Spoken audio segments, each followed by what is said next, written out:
So, if you're somebody that has been on the spiritual journey or had some kind of awakening or are on the self help path, you are most likely always scoping the internet, being a part of Facebook groups, listening to podcasts, watching YouTube videos about how to master your mind so that you can live a better life ultimately. It's why we're all drawn to the spiritual world, why we have a spiritual awakening, because we go, the world that I was raised in, the ideas that I thought the world would give you didn't work. It's woke you up to go, there has to be something more, right? There has to be something more than what people have told me is true my whole life. That's what prompted my spiritual awakening was like, okay, I did all the things people told me to do, and yet I'm still incredibly unhappy, depressed. I don't feel fulfilled. I don't feel like I'm living a meaningful life. And that's really what sparked my spiritual awakening. And I would assume that most people are that way. And it could be, the guy that's made millions and billions and yet still feels unfulfilled and struggles in his relationships and doesn't feel like there's a lot of meaning in his life beyond his financial success. And so that can prompt a spiritual awakening.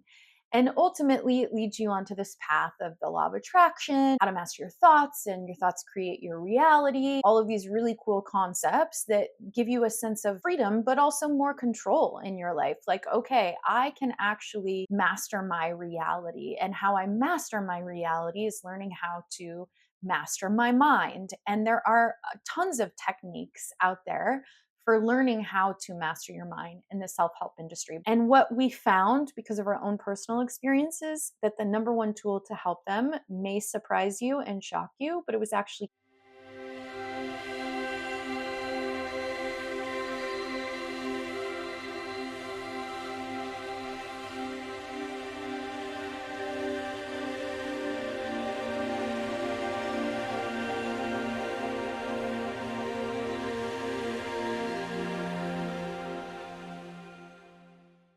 as I said, I am sure you're watching this video right now because you know some concepts in the self help and spiritual community, because you've actually started applying some of these techniques and ideas in your life. And maybe meditation has been one of them. Maybe you have used meditation as a tool to really learn how to master your mind. And by mastering your mind, you are mastering your life. You're creating your reality. Now, the problem is that I have seen so many people come into the spiritual community and they start going to retreats and workshops or start studying spiritual principles, law of attraction, consciousness, all of these really amazing things. And yet they struggle to actually apply it into their life. And a lot of times the reason why they struggle to apply it is because they still are not able to become the observer of their life. And the observer is really being able to have something happen and feel an emotion and think thoughts and behave in certain ways while still maintaining an observation of those things. So you no longer are those things, you are observing those things. And you can function in sort of this dualistic perspective, because we live in a dualistic, three-dimensional world. Everything is dualistic, everything has polarity. And that's what really the struggle can be, is like, okay, I have all the freedom to do what I want. And that comes from the right side of your brain, what we call quadrant 3 and 4, is like, I have all this freedom, but then I live in this three-dimensional structured world. And how do I marry those two things? And how do I really learn to become the observer so that I'm not constantly led by disempowering thoughts, by disempowering emotions? Because when we do that in our life, we're literally narrowing our focus on most of the time things that we don't want to create. And we're stuck in this loop because we're not able to observe. And our reticular activating system in our brain will literally leave out a whole bunch of potential and possibilities from your awareness, from your conscious awareness, that you won't see because you're stuck in this loop cycle and this thought cycle. And that's one of the hardest things to get out of, especially when we're in a super narrow focus. And how are we supposed to master our mind to create our reality if we're constantly narrow focused and we're not able to observe situations? Because when we can observe situations, we have a higher perspective. And that's going to be the quadrant 4 in your brain. That's the upper right portion of your brain. That is where the observer lives. That's where your higher self is activated. So when you can see things from a more broad perspective, as opposed to when you focus in on things that aren't going right for you in your life, you're in a very narrow, objective style of paying attention. These are all things that we use within our quadrant theory framework to help you understand what's happening in your mind when you're stuck on this loop of like, I'm stuck, I'm struggling, I don't know how to apply. And a lot of times the other issue with this, or why people can't get out of that cycle or they're stuck, is because they have a lot of trauma. They have a lot of trauma from their childhood. And so those ego defenses that believes it's keeping you safe is so strong, it actually will not allow you to surrender in meditation because you feel really unsafe. And so if the unknown feels that unsafe, trust me, you're not going to have some big huge breakthrough or some huge mystical experiences because your defense mechanisms are too strong to allow you to do that because of trauma. So it really takes working within all four quadrants of the brain, and understanding really how to master your mind is how to master all four quadrants of your brain, and how to operate, like I said, from an observation perspective, which is your quadrant 3 and quadrant 4. It's a more zoomed out perspective, and then being able to operate in your life from that zoomed out perspective. So that, like I said, all these limiting beliefs or the ways that you operate in the world, the actions that you take, are not rooted in old belief systems and old structures and old patterns and loops that you can't get out of. I have found, my husband and I have been coaching, mentoring, teaching people in the self-help and spirituality space for the last 6 years. And we have definitely seen patterns of people. And we've used breath work, we've used meditations, we've used other frameworks that we have created to help people understand the process of a spiritual awakening, and not just the process, but really to integrate and embody that, so they're not just concepts and ideas. And we did that for years, and we were fairly effective, and we helped people change their lives, really. But what we found is that there's still a group of people that, even though they were doing all of these things, they still couldn't master their mind, which meant they couldn't get through what was holding them back. They couldn't get out of that stuck cycle. They were in that loop that they just couldn't break through it. And what we found, because of our own personal experiences, that the number one tool to help them may surprise you and shock you, but it was actually ketamine therapy. Because, as I said, we experienced for ourselves in our own life. I had been stuck in a loop, in what I would call quadrant 1, for a couple years, because I was creating a business. And so I was really stuck in the doing, and I lost a lot of the observing and the being that comes from quadrant 3 and 4. And because, I'm aware enough, I was aware enough to go, okay, I need to do something different because what I'm doing isn't working. I need to go to a retreat, to a workshop. I need to get myself out of this pattern and this loop. And I know that retreats and workshops are able to do that because you get out of your normal everyday environment. And so we went to a ketamine retreat. It was a ketamine assisted mindfulness retreat. So a lot of what they were teaching was based in mindfulness techniques, but they were using ketamine as an assistance to that process. And so, it was profound for my husband and I. And we both agreed that after those 3 days, we were like, this is the tool, the technology, the key to help those people we found that just could not break through, no matter how many hours of meditation, no matter how many hours of mindfulness or breath work or whatever else it may be, just couldn't break through.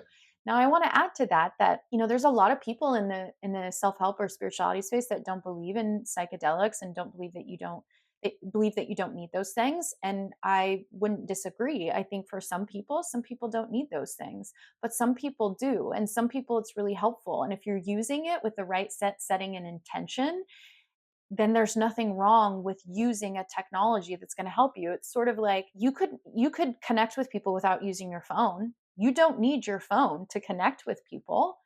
But if you use it with consciousness, it's a really great ally to have in being able to make more connections and deeper connections with people, as long as you're using it with consciousness and intention and awareness and not letting it rule you, right? Well, psychedelics is the same way.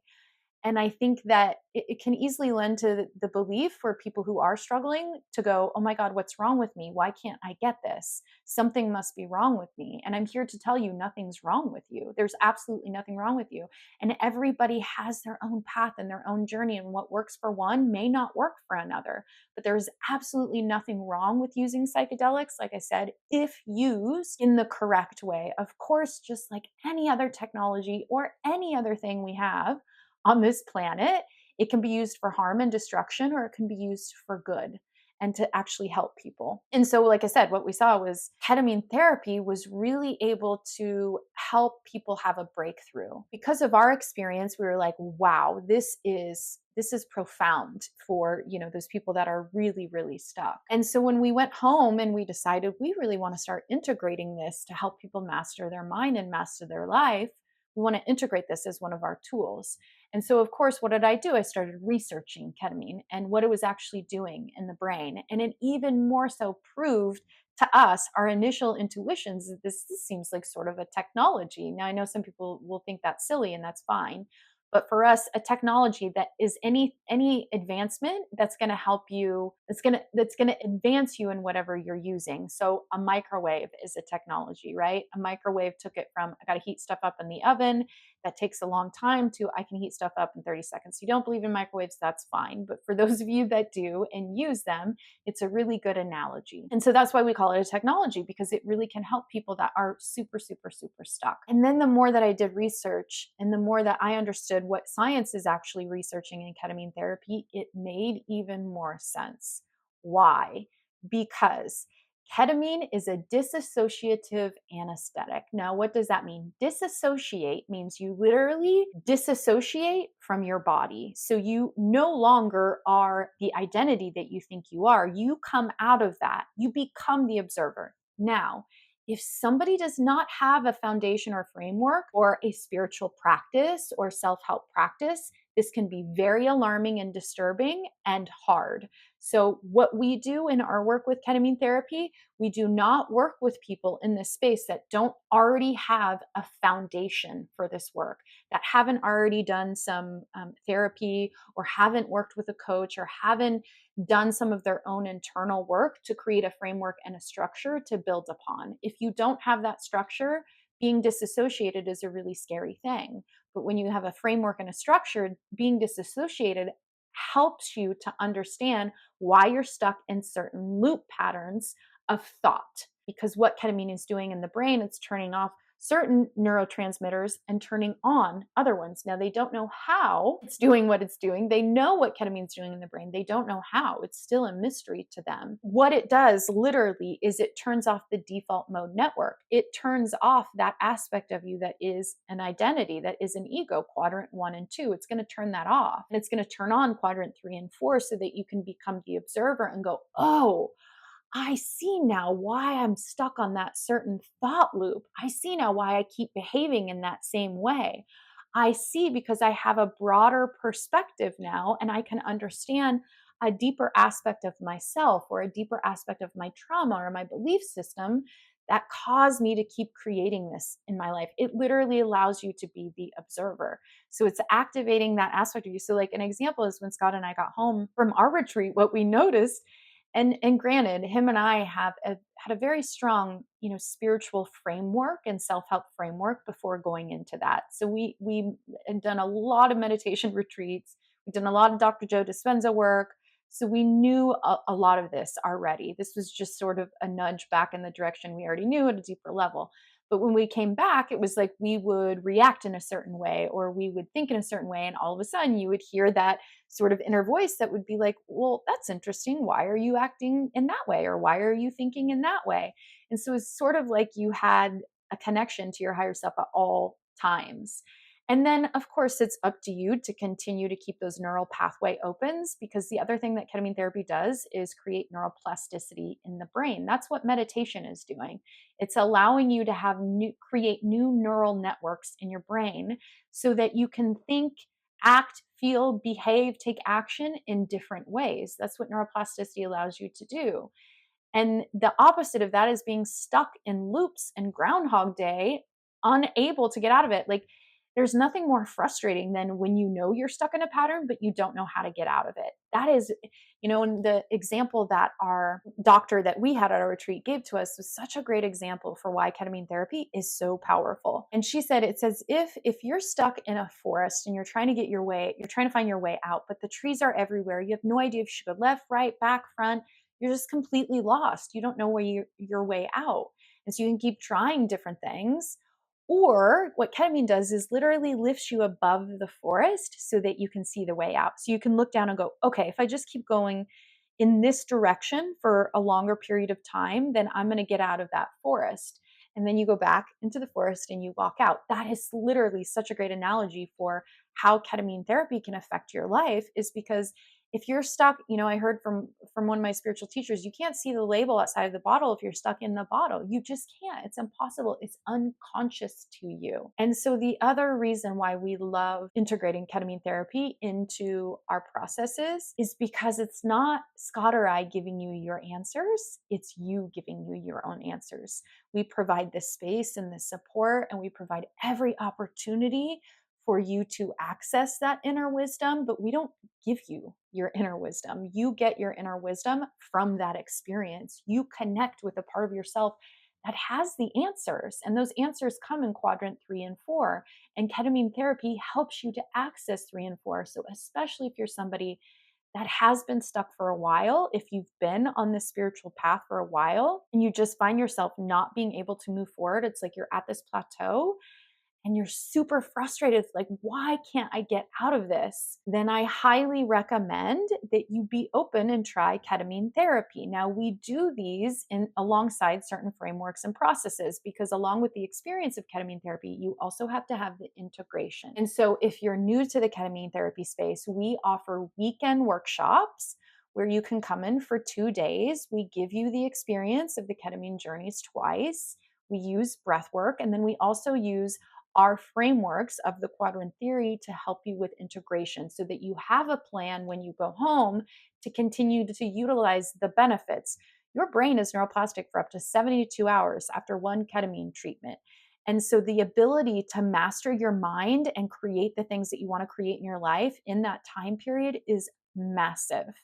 And then if you have the framework to go along with that, so you can continue to implement what you've learned, everything's going to change for you. And so if you find yourself, like I said, in that situation where you're really frustrated and stuck, and you're like, I'm listening to all the podcasts, I'm reading all the books, I'm watching the YouTube videos, but it's not affecting my life, like it's not actually changing my life, then this would be my biggest recommendation for you. Come attend one of our weekend retreats.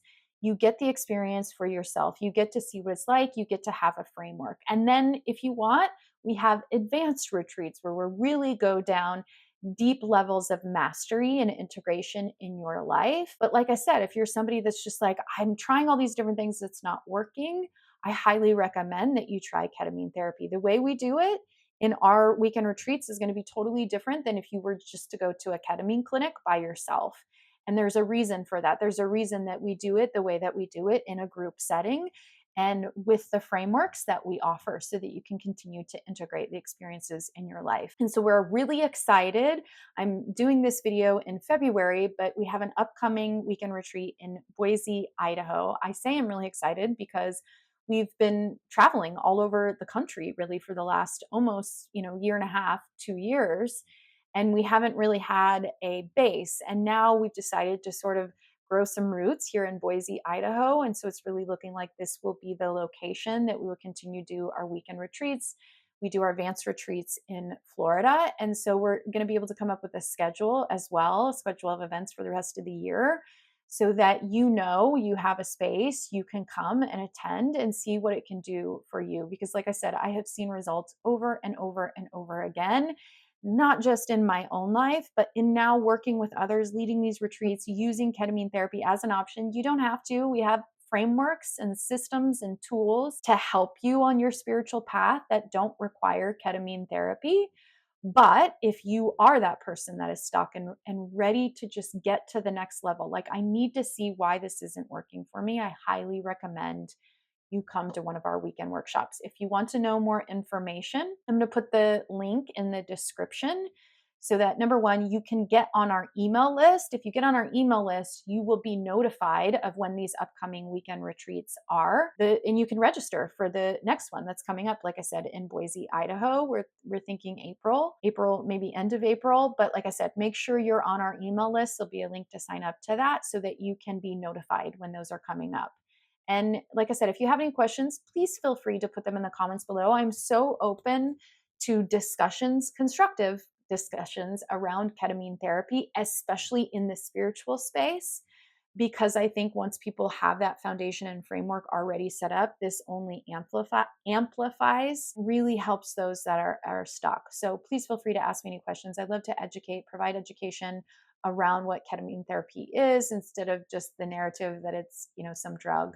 It has a ton of potential to really help people. So if you like this video, remember, like, subscribe, click the red bell, but more importantly, share this with somebody that you feel really it could help. That's the most important thing that you can do. And like I said, let me know in the comments if you've tried ketamine therapy. Has it been effective for you?